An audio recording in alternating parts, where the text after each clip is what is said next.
Hello everyone, नमस्कार। हमारे YouTube channel में आपका हार्दिक स्वागत है। दोस्तों, सनातन धर्म में मोहिनी एकादशी का खास महत्व है, क्योंकि मोहिनी एकादशी वैशाख माह में आती है और वैशाख का महीना भगवान विष्णु को बहुत प्रिय है। सनातन धर्म की प्रमुख एकादशी में से मोहिनी एकादशी वैशाख माह के शुक्ल पक्ष की तिथि को आती है। ऐसे में इस बार यानी कि साल 2021 में यह एकादशी शनिवार 22 मई को पड़ेगी। यह व्रत भी कृष्ण पक्ष की जो एकादशी होती है उसी तरह किया जाता है। माना जाता है कि इस व्रत को करने से निंदित कर्मों के पाप से छुटकारा मिल जाता है और मोह बंधन और पाप समूह भी नष्ट होते हैं। इस दिन व्रत रखने से अनेक मनचाही कामनाएं पूरी हो जाती हैं और ऐसा माना जाता है कि इसी दिन भगवान श्री हरि ने समुद्र मंथन से निकले अमृत की रक्षा दानवों से करने के लिए मोहिनी रूप धारण किया था। तभी से इसे मोहिनी एकादशी कहा जाने लगा है। तो आज की वीडियो में हम जानेंगे साल 2021 की मोहिनी एकादशी का शुभ मुहूर्त, पूजा विधि और मोहिनी एकादशी व्रत की कथा। साथ में जानेंगे एकादशी व्रत के नियम। तो वीडियो शुरू करने से पहले आपसे एक खास बात। दोस्तों, अगर आप इस चैनल पर नए आए हैं और पहली बार आए हैं तो इस चैनल को सब्सक्राइब कर दीजिए और बेल आइकन बटन प्रेस कर दीजिए ताकि आने वाली वीडियो देख सकेंगे आप सबसे पहले। और जिन्होंने चैनल सब्सक्राइब कर दिया है उनका दिल से आभार, बहुत बहुत धन्यवाद। दोस्तों, ये आपका अपना चैनल है। इस चैनल के साथ जुड़े रहिएगा और अपना प्यार देते रहिएगा और वीडियो को अंत तक ज़रूर देखिएगा ताकि कोई भी जानकारी छूट न जाए। तो आइए शुरू करते हैं। दोस्तों, इस व्रत के संबंध में ऐसा माना जाता है कि सीता जी की खोज करते समय भगवान श्री रामचंद्र ने भी इस व्रत को किया था। उनके बाद मुनि कौंडिन्य के कहने पर धृष्ट बुद्धि ने और श्री कृष्णा के कहने पर युधिष्ठिर ने इस व्रत को किया था। ऐसा माना जाता है कि इस दिन व्रत रखकर शुभ मुहूर्त में पूजा करने से व्रती को मनचाही मनोकामना प्राप्त होती है और मनोकामना प्राप्ति का आशीर्वाद मिलता है। इस एकादशी का व्रत रखकर विधि पूर्वक पूजा करने से भव बंधनों से मुक्ति मिलती है और मोक्ष की प्राप्ति होती है। आइए अब जानते हैं मोहिनी एकादशी व्रत का शुभ मुहूर्त। साल 2021 में मोहिनी एकादशी का जो व्रत है वो 23 मई को किया जाएगा। एकादशी तिथि प्रारंभ होगी 22 मई को 9:15 पर और एकादशी तिथि समाप्त होगी 23 मई को 6:45 पर। मोहिनी एकादशी के पारण का मुहूर्त होगा 24 मई को 5:26 से 8:10 तक। कुल अवधि होगी 2 घंटे 44 मिनट की। दोस्तों, भगवान विष्णु का इस दिन ध्यान करना चाहिए। इस दिन भगवान पुरुषोत्तम रूप श्री राम की भी पूजा का विधान है। इस दिन भगवान की प्रतिमा को स्नान आदि से शुद्ध करके उत्तम वस्त्र पहनाने चाहिए। फिर उच्चासन पर बैठाकर धूप दीप से आरती करें, पूजा करें और व्रत कथा सुनें और मीठे फलों का भोग लगाएं। मोहिनी एकादशी के बारे में ऐसा माना जाता है कि समुद्र मंथन के बाद अमृत प्राप्ति को लेकर देवता और दानवों के बीच में विवाद छिड़ गया था।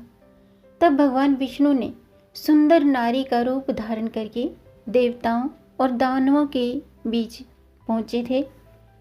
दानव इनके रूप से इतना मोहित हो गए थे कि उन्होंने अमृत का कलश इन्हें दे दिया। मोहिनी रूप धारण किए हुए भगवान विष्णु ने सारा अमृत देवताओं को पिला दिया था।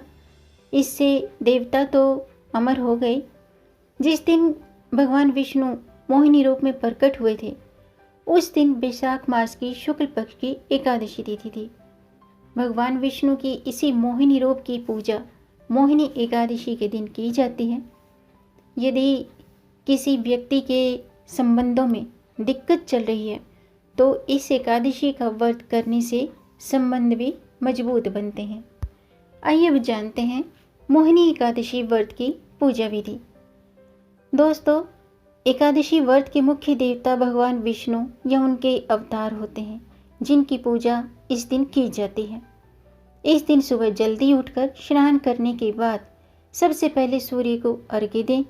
उसके बाद भगवान राम की आराधना करें और घर के ईशान कोण में पीले कपड़े पर पीतल के कलश में जल और फल के 11 पत्ते रखकर उस पर भगवान राम का चित्र स्थापित करें और विधि पूर्वक पूजा करें।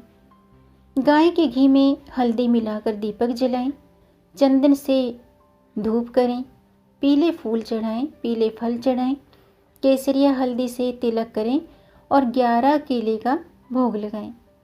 और अभी मैं आपको एक मंत्र बता रही हूँ, इस मंत्र का जाप करें। मंत्र है ओम मोहिनी रूप धारणे नमः। इस मंत्र का एक माला जाप जरूर करें और फिर भगवान राम का ध्यान और ओम राम रामाय मंत्र का जाप करें, या फिर ओम नमो भगवते वासुदेवाय नमः, या फिर जो मैंने अभी एक मंत्र बताया ओम मोहिनी रूप धारणे नमः, इस मंत्र का जाप करें। उसके बाद राम रक्षा स्तोत्र का भी पाठ करें। जाप के बाद समस्त समस्याओं के लिए भगवान से प्रार्थना करें। इस दिन आप विष्णु सहस्त्र नाम का पाठ भी विष्णु सहस्त्र नाम के पाठ का भी जाप कर सकते हैं। इसके बाद फिर आप व्रत कथा पढ़ें और सुनें, क्योंकि दोस्तों व्रत कथा पढ़े बगैर व्रत अधूरा रहता है। इसलिए आप कोई भी व्रत रखते हैं तो व्रत की कथा जरूर पढ़नी चाहिए या सुननी चाहिए। फिर उसके बाद द्वादशी तिथि को व्रत का पारण करें, व्रत संपन्न करें। ध्यान रखें कि व्रत द्वादशी तिथि समाप्त होने से पहले ही खोल लें। आइए अब जानते हैं कि एकादशी व्रत का पारण कब करें। दोस्तों, शास्त्रों की माने तो एकादशी व्रत का पारण द्वादशी तिथि समाप्त होने से पहले ही करना शुभ होता है। यदि द्वादशी तिथि सूर्योदय से पहले ही समाप्त हो जाती है तो इस सिचुएशन में, इस स्थिति में सूर्योदय के बाद ही पारण किया जाता है। एकादशी व्रत का पारण हरिवासर के दौरान भी नहीं करना चाहिए। इसलिए जो भी ये व्रत रखते हैं उन्हें हरिवासर की अवधि समाप्त होने की प्रतीक्षा करनी चाहिए और फिर पारण करना चाहिए। दोस्तों, आइए अब जानते हैं मोहिनी एकादशी के नियम। दोस्तों, इस दिन कांसे के बर्तन में भोजन नहीं करना चाहिए। कांसे के बर्तन में भोजन करना वर्जित माना गया है। और एकादशी में चावल भी नहीं खाने चाहिए। अगर आप व्रत रखते हैं या व्रत नहीं भी रखते हैं तो भी एकादशी के दिन चावल नहीं खाने चाहिए, क्योंकि इससे चावल को मतलब व्रत में वर्जित माना गया है। इसके अलावा दोस्तों, एकादशी के व्रत में लहसुन, प्याज और मसूर की दाल का सेवन भी नहीं करना चाहिए। इसके अलावा एकादशी व्रत रखने वालों को स्नान के बाद स्वच्छ वस्त्र पहनकर ही भगवान विष्णु का स्मरण करना चाहिए। व्रत का संकल्प जरूर लेना चाहिए और इस व्रत का पालन और शुरुआत दशमी तिथि से ही होती है। इसलिए जो द्वादशी तक जो तिथि चलती है, यानी कि दशमी, एकादशी और द्वादशी, इनमें एकादशी के दिन पूर्ण रूप से व्रत रखना चाहिए। आइए अब जानते हैं एकादशी के दिन किए जाने वाले कुछ खास उपाय। दोस्तों, धर्म ग्रंथों में सभी एकादशियों का विशेष महत्व बताया गया है। प्रत्येक एकादशी को करने योग्य समाधान भी बताए गए हैं। माना जाता है कि एकादशी के दिन किए गए उपाय शीघ्र फल देने वाले होते हैं और मोहिनी एकादशी के दिन आप अगर ये उपाय करते हैं तो भगवान की कृपा हम पर शीघ्र ही होती है और हमारे सभी काम बनने लगते हैं। अगर आपके काम बार बार रुकते हैं तो मोहिनी एकादशी के दिन एक बांसुरी खरीदकर किसी विष्णु मंदिर में दान करें। ऐसा करने से आपका सोया हुआ भाग्य जागेगा और काम बनने लगेंगे। इसके अलावा इस दिन आप किसी राधा कृष्ण के मंदिर में जाकर भगवान के दर्शन करें और पीले फूलों की माला राधा कृष्ण को अर्पित करें। ऐसा करने से जीवन में आने वाली सभी परेशानियां दूर होती हैं। इस दिन विष्णु मंदिर में पीले रंग का झंडा दान करें। ऐसा करने से भी फायदा होता है, जीवन की सभी मुश्किलें दूर होती हैं। एकादशी की शाम को पीपल के पेड़ पर जल चढ़ाएं और शुद्ध घी का दिया जलाएं। ऐसा करने से सभी समस्याओं का समाधान होता है। इसके अलावा इस दिन यानी कि मोहिनी एकादशी के दिन विष्णु मंदिर में गेहूं चावल अर्पित करें और बाद में थोड़े से गरीबों को, ज़रूरतमंद व्यक्तियों को दान कर दें। ऐसा करने से परिवार में सुख शांति बनी रहती है। सुख समृद्धि पाने के लिए इस दिन पीले चंदन या केसर में गुलाब जल मिलाकर टीका या बिंदी लगाएं, तिलक करें। ऐसा आप डेली भी कर सकते हैं। एकादशी पर दक्षिणावर्ती शंख में कच्चा केसर डालकर भगवान श्री कृष्ण का अभिषेक करें। ऐसा करने से धन लाभ के योग बनते हैं। मोहिनी एकादशी की शाम को तुलसी के पौधे के सामने गाय के शुद्ध घी का दीपक जलाएं और तुलसी के पौधे को प्रणाम करें। और इसके अलावा पीपल में भगवान विष्णु का वास माना गया है, इसलिए एकादशी पर पीपल के पेड़ पर जल अर्पित करना चाहिए। इस दिन भगवान विष्णु को कमल का फूल या फिर पीले रंग के फूल चढ़ाना शुभ माना जाता है। एकादशी के दिन भगवान विष्णु का श्रृंगार करें और इत्र अर्पित करें। ऐसा करने से हमारी सभी मनोकामनाएं पूर्ण होती हैं।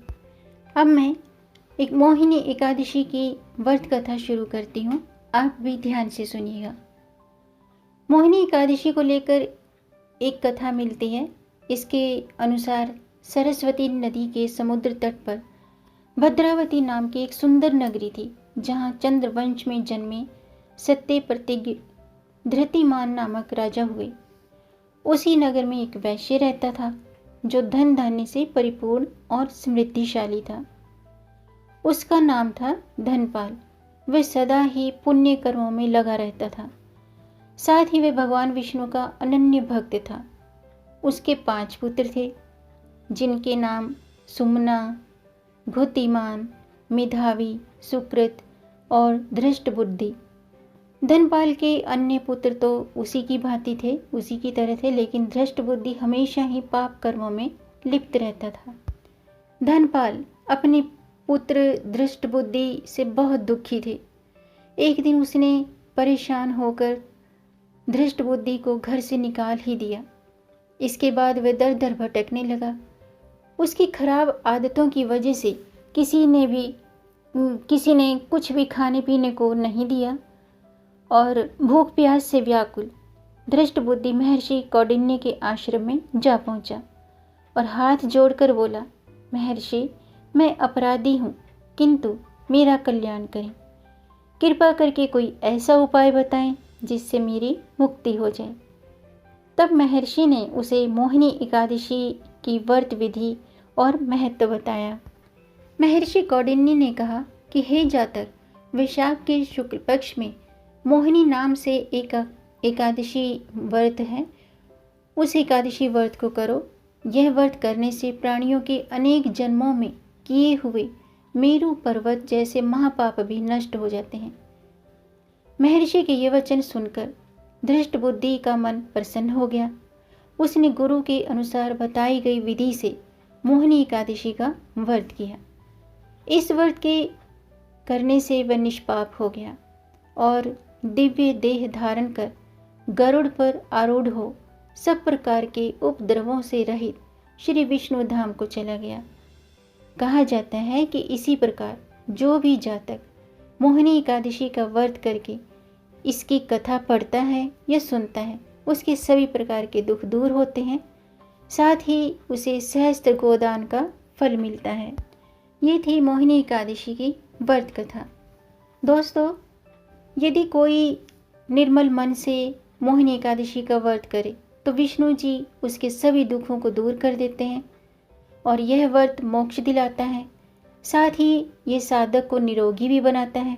इसलिए व्रत करने के बाद ज़रूरतमंदों को यथाशक्ति दान दें, भूखे व्यक्तियों को भोजन कराएं। इससे जाने अनजाने में हुए सभी पाप नष्ट होते हैं।